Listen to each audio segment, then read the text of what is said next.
الحمدللہ والصلاة والسلام علی رسول اللہ وعلی آلہ وصحبہ اجمعین اما بعد فاعوذ باللہ من الشیطان الرجیم بسم اللہ الرحمن الرحیم رب یسر ولا تعسر وتمم بالخیر۔ سامعین محترم، السلام علیکم ورحمۃ اللہ وبرکاتہ۔ یہ میری جانب سے ایک وضاحتی بیان ہے، اس اعتبار سے کہ جو ہمارا سلسلہ ہے وہ غیر سیاسی، دینی اور روحانی سلسلہ ہے۔ یہ وضاحتی بیان جو ہے مجھے اس وجہ سے دینا پڑا کہ گزشتہ کل ایک افطاری کی دعوت رکھی گئی اور بتایا یہی گیا بار بار کہ یہ ایک دینی اور روحانی ایک محفل ہے جس میں جا کر مجھے اہل بیت اطہار کے فضائل پر اور شہادت مولا کائنات کے حوالے سے کچھ گفتگو کرنی ہے۔ تو اس افطاری کی دعوت کے لیے ایک گروہ مسلسل ہمارے مریدین کا بار بار ایک پنچایت کی شکل میں میرے پاس اکٹھا ہوتا رہا،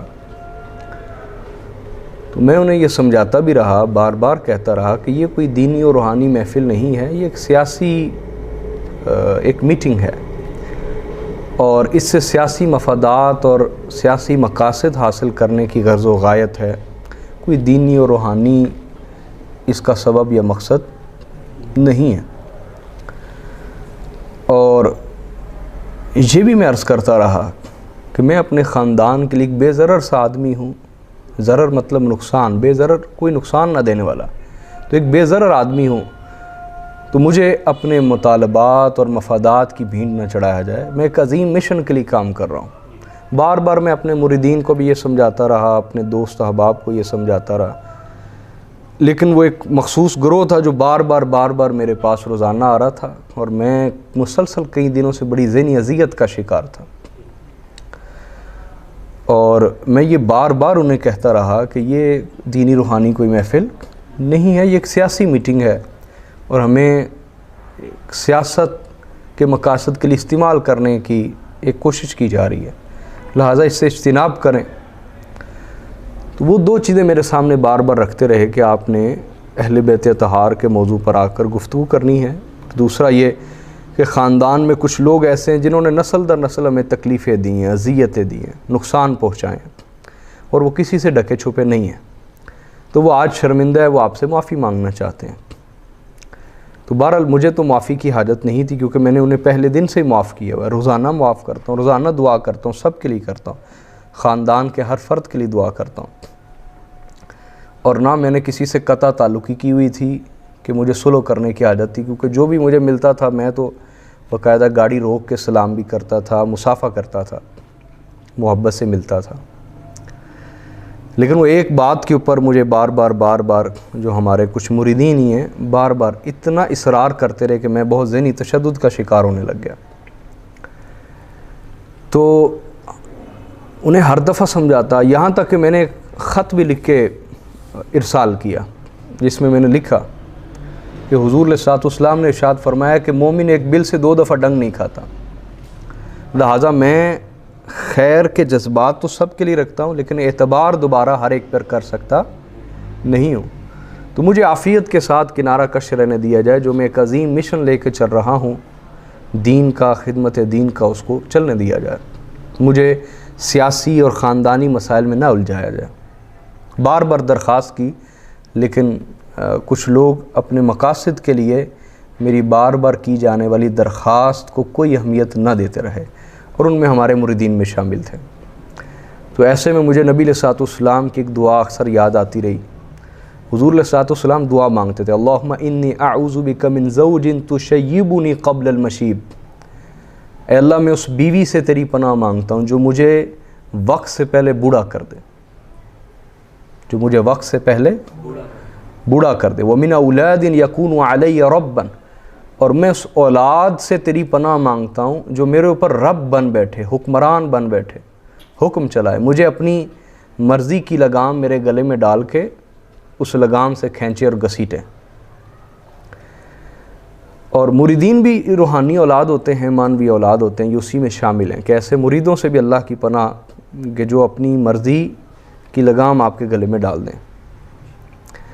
اور پھر حضور آگے دعا کرتے تھے وَمِن مَالٍ يَكُونُ عَلَيَّ عَذَابًا، اللہ ایسے مال سے تیری پناہ مانگتا ہوں جو میرے لیے عذاب بن جائے. وَمِن صَدِيقٍ مَاكِرٍ عَيْنُهُ تَرَانِي وَقَلْبُهُ يَرْعَانِي، اور ایسے چال باز چلاک دوست سے تیری پناہ مانگتا ہوں، اوور چلاک قسم کے دوست سے تیری پناہ مانگتا ہوں، جس کی نظر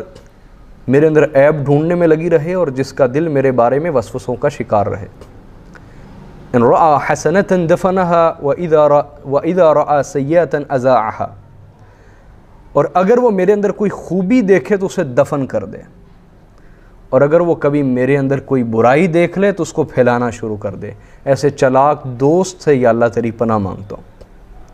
تو یہ رسول اللہ کی دعا مجھے بہت زیادہ یاد آتی رہی. آج بھی میں نے اللہ کے حضور یہ دعا بہت زیادہ کی کہ اللہ ایسی اولاد سے، ایسے مریدین سے، ایسے شاگردوں سے ہمیں پناہ عطا فرما جو اپنی مرضی کی لگام سے ہمیں ہانکنا چاہیں. تو میں وہ اپنے تمام مریدین جو بار بار آتے تھے انہیں کہہ بھی رہا تھا کہ میرا یہ فیصلہ ہے جو میں لکھ کے بھیج رہا ہوں، جس میں نے ایک چیز یہ لکھی، دوسری یہ لکھی کہ حضور علیہ الصلوۃ والسلام نے ارشاد فرمایا من المسلم من سلم المسلمون من لسانہ ویدہ، مسلمان وہ ہے جس کی زبان اور ہاتھوں سے دوسرے مسلمان محفوظ ہیں. تو میں نے کہا میں نے ہمیشہ پہرا دیا اس حدیث کے اوپر، اور ہماری اوپر 3 اجداد دیکھ لیں، نسلیں دیکھ لیں، انہوں نے پہرا دیا اس حدیث پر کہ ہماری زبان اور ہاتھ سے کسی کو کبھی تکلیف نہیں پہنچی. ٹھیک ہے، تو ہماری اتنی ہی نیکی قابل قبول ہو جائے، خاندان ہماری اتنی ہی نیکی قبول کر لے کہ ہم بے ضرر سے لوگ ہیں، ہم کسی کے لیے تکلیف کا سبب نہیں ہیں، ہمیں اپنا مشن، اپنا کام کرنے دیا جائے، اور بدلے میں اگر آپ ہمیں اتنی ہی نیکی دے دیں کہ آپ ہمارے لیے بے ضرر ہو جائیں، ہمارے راستے کی رکاوٹ اور پتھر نہ بنیں، تو یہ آپ کی عنایت ہوگی. سمجھے نا؟ اور اس سے زیادہ مجھ کمزور آدمی سے نہ توقعات لگائی جائیں اور نہ مجھے اپنی مرضی کی لگام سے ہانکا جائے. اور یہ ظاہری سی بات ہے، آپ سگے بھائی کی بھی ہر توقع پوری کرنے لگ جائیں، کبھی کبھار آپ کی مجبوری بھی وہ تو آپ کی دشمنی پہ اتر آئے گا، وہ کہے گا جان بوجھ کے میری بات پوری نہیں کر رہا، اس کو عادت ہو گئی ہے نا اپنی ہر بات منوانے کی آپ سے. تو ہمارا ایک الگ سے نظام، ایک طریقہ ہے، ایک تبلیغ کا سلسلہ ہے، روحانی سلسلہ ہے، اور ہم اللہ اور اس کے رسول کا پیغام انسانیت تک پہنچا رہے ہیں. اور خصوصاً دفاع اہل بیت اطہار کے حوالے سے اللہ جو ہم سے کام لے رہا ہے، لاکھوں لوگ اس کا اعتراف کر رہے ہیں. لیکن وہ غالب نے کہا جانے نہ جانے گل ہی نہ جانے، باغ تو سارا جانے ہے. ہم جو اہل بیت اطہار کا دفاع کر رہے ہیں اور دین کا کام کر رہے ہیں، اس کا اعتراف ایک جہان کر رہا ہے، لیکن ہمارے قریب کے لوگ اور خاندان کے لوگ وہ اعتراف کرنے کو تیار نہیں، اور اپنے مفادات کی لگام سے ہمیں ہانکنا چاہتے ہیں. کوئی ہمیں اس طرف لگانا چاہتا ہے، کوئی اس طرف لگانا چاہتا ہے. ہمیں ہمارے حال پہ چھوڑ کے ہماری طاقت، ہمارے دست و بازو نہیں بنتے. تو میں نے کئی دفعہ انہیں سمجھایا، لیکن اتنا مجھے مجبور کیا گیا کہ آپ صرف بیان کریں اہل بیت اطہار کے دفاع پر. تو میں کل گیا، میں نے الحمدللہ کچھ 6-7 منٹ گفتگو کی، زیادہ نہیں کی. وہاں اہل اقتدار بھی بیٹھے ہوئے تھے. تو میں نے یہ گفتگو کی کہ ہم آل رسول ہیں، ہماری رگوں میں حضرت مولا علی المرتضیٰ کا خون ہے، اور فخر ہمارا فخر ہے. دولت کو پوجنا اور دولت کو سلام کرنا اور دولت کے آگے جھکنا اور اہل دنیا کی خوش آمدید کرنا یہ ہمارا طریقہ نہیں. اگر آپ کریں گے تو اللہ آپ کی نسلوں سے دین اٹھا لے گا اور آپ پر عذاب ہی یہ مسلط کرے گا کہ آپ اللہ کی حمد کرنے کی بجائے اہل دنیا کی حمد کرتے رہیں گے. اللہ کی عبادت اور بندگی اور تعظیم بجا لانے کی بجائے آپ اہل دنیا کی تعظیم بجا لاتے رہیں گے. اور اگر آپ فقر حیدری کے اوپر آ جائیں گے تو یہی اہل دنیا آپ کے آگے سر جھکا کے ہاتھ باندھ کے آئیں گے اور آپ سے فیض لیں گے. اور میں نے یہ بھی کہا کہ آج جتنا اہل بیت اطہار کی ناموس اور عزت پہ حملہ کبھی نہیں ہوا، کبھی نہیں ہوا. کسی دور میں اگر ہوتا رہا تو اس کا سبب یہ تھا ان کے پاس حکومتیں تھیں. آج تو دشمنان آل رسول کے پاس حکومتیں بھی نہیں، پھر بھی وہ اتنی محنت کر رہے ہیں. وجہ کیا ہے؟ وہ متحد ہیں اور ہم مفترق ہیں، جدا جدا ہیں. تو ہمیں کرنا کیا ہے؟ میں نے کل پیغام یہ دیا اس افطاری کی محفل کے اندر کہ ہمیں رسول اللہ کے اہل بیت کا دفاع کرنا ہے، اور جو ان کا دفاع کر رہے ہیں ہمیں ان کا بھی دفاع کرنا ہے، ہمیں ان کی طاقت بننا ہے. تو میں نے تو ان سے کہا کہ آپ اس رستے میں اللہ کے دین کی طاقت بنیں کہ اہل بیت اطہار کے دفاع کے لیے آپ عملی اقدام پیش کریں. لیکن تعجب کی بات یہ تھی کہ کسی ایک شخص نے بھی مجھے پازیٹیو رسپانس نہیں دیا، اور اس گفتگو کے بدلے میں کسی ایک شخص نے نہیں کہا کہ ہم آپ کے ساتھ ہیں، آپ دین کا جو کام کر رہے ہیں فرنٹ لائن پہ تو نہیں تو ہم پشت پناہی کریں گے انشاءاللہ آپ کی، کسی ایک بندے نے بھی نہیں کہا۔ اور وہی ہونا تھا جو میں نے بتایا کہ اچھا میں نے اپنے مریدین کو بار بار یہ چیز سمجھائی ہوئی ہے کہ ہمارے خاندان میں بہت سارے باقی دنیا میں تو ہوں گے، ہمیں ان کی پرواہ نہیں ہے، میں تو سب سے پہلے اپنے خاندان کی بات کروں گا کہ یہاں بہت سارے ایسے لوگ ہیں جو فقر حیدری سے ہٹ چکے ہیں۔ یہی وجہ ہے کہ وہ اللہ سے زیادہ دولت کی تعظیم کرتے ہیں، اور وہ اللہ سے زیادہ اہل دنیا سے ڈرتے ہیں، اور اس بات سے وہ ڈرے رہتے ہیں کہ کہیں یہ اہل دنیا ہم سے ناراض نہ ہو جائیں، کہ یہ ناراض ہو گئے تو ہم اجڑ جائیں گے، اور اللہ کا غضب اور اللہ کی ناراضگی کی پرواہ نہیں کرتے۔ میری بات سمجھ رہے ہیں؟ حالانکہ یاد رکھ لے جو کسی کی دنیا کی وجہ سے تعظیم کرتا ہے، پیسے کی وجہ سے، وہ اللہ کے غضب کا شکار ہوتا ہے، اللہ کی لعنت کا حقدار بنتا ہے۔ تو ایسے بہت سارے لوگ ہیں کہ جو غریبوں سے صرف ان کی غربت کی وجہ سے نفرت کرتے ہیں، اور اہل دنیا کی تعظیم اللہ سے زیادہ کرتے ہیں۔ یہی وجہ ہے آپ کو لگے گا میں تھوڑا سا بہتان لگا رہا ہوں یا سخت کلامی کر رہا ہوں، نہیں، یہ قرآن میں بھی آیا، قرآن میں بھی ہے۔ اللہ پاک نے فرمایا نبی ایسے لوگ ہوں گے اور آپ کا واسطہ پڑے گا ان کے ساتھ، ایسے لوگ ہوں گے اور آپ کا ان سے واسطہ پڑے گا کہ جو اللہ سے زیادہ آپ سے ڈرتے ہیں، مومنین آپ سے ڈرتے ہیں، اے نبی آپ سے ڈرتے ہیں۔ میری بات آپ سمجھ رہے ہیں کہ نہیں؟ تو میں نے بتایا ایسے لوگ ہیں جو اللہ کی حمد کی بجائے اہل دنیا کی حمد اور خوشامد میں لگے رہتے ہیں۔ اگر آپ کو میری بات مبالغہ لگے یا جھوٹ لگے، آپ تھوڑا سا پرکھ کے دیکھ لیجئے۔ اگر آپ کو میری بات جھوٹ لگے مجھے جھوٹا کہہ دیجیے گا، لیکن کچھ عرصہ پرکھ کے آپ دیکھ لیں، آپ کو بڑی جلدی اندازہ ہو جائے گا۔ میری بات آپ سمجھ رہے ہیں کہ نہیں؟ اور پھر یہ بات بھی سمجھیں، اگر آپ کی نظر میں اللہ کی زیادہ اہمیت ہے تو جو اللہ کا نمائندہ ہے اس کا ادب زیادہ ہونا چاہیے، اس کا احترام زیادہ ہونا چاہیے، اس کی تعظیم زیادہ ہونی چاہیے، سمجھائی؟ اس کے دست و بازو اور اس کی طاقت بننا چاہیے کہ وہ اللہ کا نمائندہ ہے، بجائے یہ کہ جو دنیا کا نمائندہ ہے، حکومت کا نمائندہ ہے، اگر آپ اس کو زیادہ عزت اور تعظیم دے رہے ہیں، توقیر دے رہے ہیں، اور جو اللہ کا نمائندہ ہے آپ کی نظر میں چونکہ وہ فقر اور غربت رکھتا ہے، اور وہ بھی اختیاری ہے، اضطراری نہیں ہے، کوئی مجبوراً فقر و غربت نہیں ہے، بلکہ یہ ہمارا آباء و اجداد کا طریقہ ہے، اور مولا علی کا یہ فقر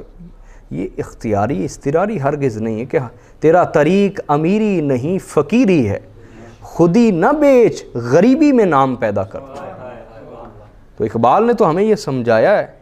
اور خصوصاً اہل بیت کو سمجھایا ہے کہ اپنا رستہ نہ چھوڑو ورنہ اللہ تم پر ذلت مسلط کرے گا۔ تم سے پہلے بھی انبیاء کی اولادیں ذلیل ہو چکی ہیں، بنی اسرائیل انبیاء کی اولادیں تھیں، وہ اپنے انبیاء آباء و اجداد کے رستے سے ہٹے، اللہ نے ذلت مسلط کر دی، فباءوا بغضب من اللہ، اللہ کے غضب اور عذاب کی لپیٹ میں آ گئے۔ کہیں اللہ نے فرمایا ہم نے لعنت کر دی ان پر۔ تو آج بھی اگر فقر حیدری سے ہٹتے ہیں اور دنیا کی پوجا شروع کر دیتے ہیں اور پیسے کو سلام اور اپنا راستہ اصل چھوڑ دیتے ہیں تو یہی اللہ کی لعنتیں ہمارے اوپر بھی ہوں گی۔ تو میں آپ کو یہ عرض کر رہا تھا کہ میں نے تو کل یہ گفتگو کی ساری کہ سید کو ایسا ہونا چاہیے کہ اہل دنیا اس کے پاس فیض لینے کے لیے آئے، سر جھکا کے آئے، ادب سے آئے، نہ کہ آپ اسی کی حمد اور اسی کی خوشامد اور اسی کی تعریف میں لگے رہیں، اس کے آگے ہاتھ باندھ کے کھڑے رہیں۔ اور پھر میں نے یہ بھی بتایا کہ اگر آپ سید ہیں اور آپ کے رگوں میں دوڑنے والا خون خون حیدری اور خون زہرائی ہے تو پھر آپ عملی طور پر میدان میں آئیں اور اہل بیت کا دفاع کریں، کیونکہ مولویوں کو ایسے سید برے نہیں لگتے جو دنیا میں پڑے ہوئے ہیں، وہ تو کہتے ہیں ہمارے سید و سردار یہی ہیں۔ جو سید منبر پر بیٹھ کر اپنے نانا دادا کے دین کا دفاع کر رہا ہے وہ ان دشمنان آل رسول مولویوں کے لیے تکلیف کا سبب ہے۔ تو آج ان یزیدی علماء سے جو مخالفت ہے وہ ہم سہ رہے ہیں، ایسے سید نہیں سہ رہے جو دنیا میں پڑے ہوئے ہیں، اس لیے انہیں ہمارے درد کا احساس بھی نہیں ہے۔ تو میں نے یہ ساری چیزیں سمجھائیں، لیکن اس کے باوجود ایک بڑی خرابی سامنے آئی، وہ یہ کہ وہ جب میں گفتگو کر رہا تھا تو وہ تصویریں بنا لی گئیں اور پکس بنا لی گئیں، اور اس کے بعد فیس بک پہ اور سوشل میڈیا پہ اس انداز سے وہ تصویریں چڑھا دی گئیں کہ میں نے ایک مخصوص طبقے کی سیاسی حمایت کا اعلان کر دیا۔ تو یہ بہت افسوسناک صورتحال بنی اور مجھے سخت تکلیف ہوئی، اور یہ وہی ہوا جو میں نے بار بار سمجھایا تھا کہ یہ کوئی دینی اور روحانی محفل نہیں، یہ ایک سیاسی ایک بکرا بنانے کی کوشش ہے، سیاسی طور پر استعمال کرنے کی کوشش ہے۔ کاش ایسا ہوتا نا کہ وہ سارے لوگ متعارف کراتے کہ یہ ہمارا سلسلہ روحانی دینی، جی جو باہر سے دنیا دار بھی آئے تو انہیں کہتے کہ آپ اس کی خدمت کریں ہر حوالے سے۔ اور میں اس میں پھر بتا دوں کہ میں یہ اعلان کیوں کر رہا ہوں کہ ہمارا سلسلہ غیر سیاسی دینی اور روحانی سلسلہ ہے، کیوں کر رہا ہوں؟ اگر مجھے مشکل کے وقت سیاستدانوں کی مدد کی ضرورت ہو یا آسانی کے وقت ان کے چندے کی ضرورت ہو تو میں یہ کبھی بھی اعلان نہ کروں۔ یہی تو ایک مشکل راستہ ہے کہ ہم کسی ایک دھڑے کے ساتھ مخصوص ہونے کے بجائے ہم اللہ کے ساتھ اور اس کے رسول کے ساتھ مخصوص رہیں اور پوری امت کے لیے ایک ہم نیوٹرل حیثیت سے دین کا کام کریں۔ میری بات سمجھے؟ لیکن اس لفظ نے ہمیں نقصان پہنچایا، نیوٹرل ہے۔ میں یہ سمجھتا ہوں کہ ہمیں یہ لفظ استعمال نہیں کرنا چاہیے کہ کس محفل میں جانا ہے، کہاں نہیں جانا، یہ ہماری مشاورت پہ ہونا چاہیے۔ نیوٹرل ہونے کا یہ مطلب نہیں کہ ہم نے ہر جگہ چلے جانا ہے۔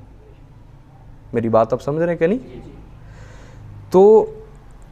ایسی صورتحال جو سامنے آئی ہے بہت افسوسناک ہے، بہت سارے لوگوں نے بھی اس پہ افسوس کیا ہے جو لوگ ہمیں جانتے ہیں۔ میں پھر کہہ رہا ہوں کہ جہان جانتا ہے کہ ہمارا سلسلہ کس طرح کا ہے، لیکن ہمارے کچھ قریبی مرید اور ہمارے خاندان کے بہت سارے لوگ نہیں جانتے کہ ہمارا سلسلہ کیا ہے۔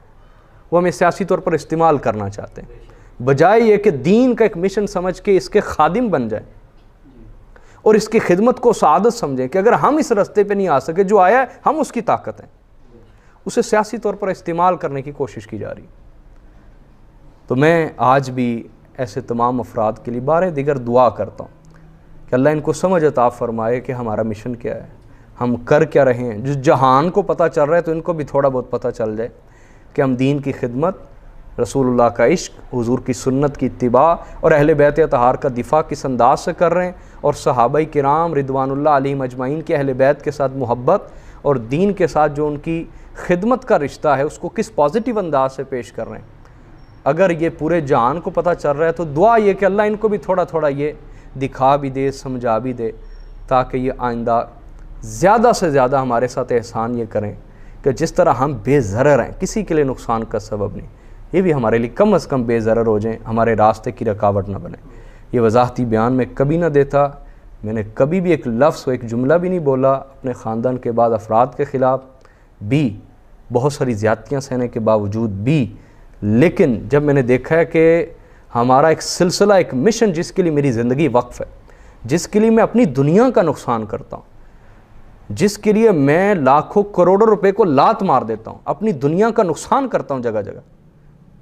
اس دینی اور روحانی مشن کو ایک سیاسی مقصد کے لیے استعمال کیا جانے لگا ہے، تو یہ میرے لیے ناقابل برداشت تھا۔ تو میں نے یہ وضاحتی بیان دیا۔ آخر میں پھر کہوں گا کہ ہمارا سلسلہ غیر سیاسی دینی اور روحانی سلسلہ ہے۔ اللہ تعالیٰ ہمیں اسی پر استقامت عطا فرمائے اور اسی کے اوپر اسی انداز سے ایک دعوتی کام کرنے کے اللہ توفیق عطا فرمائے۔ اور اگر میرے لفظ سے کسی کو تکلیف پہنچی ہو تو اللہ تعالیٰ اس کو صحیح سمجھ دے کہ میرا مقصد تکلیف دینا نہیں، حقیقت کا اظہار تھا۔ اللہ رب العزت ہمارے حال پہ رحم فرمائے۔ والسلام علیکم ورحمۃ اللہ۔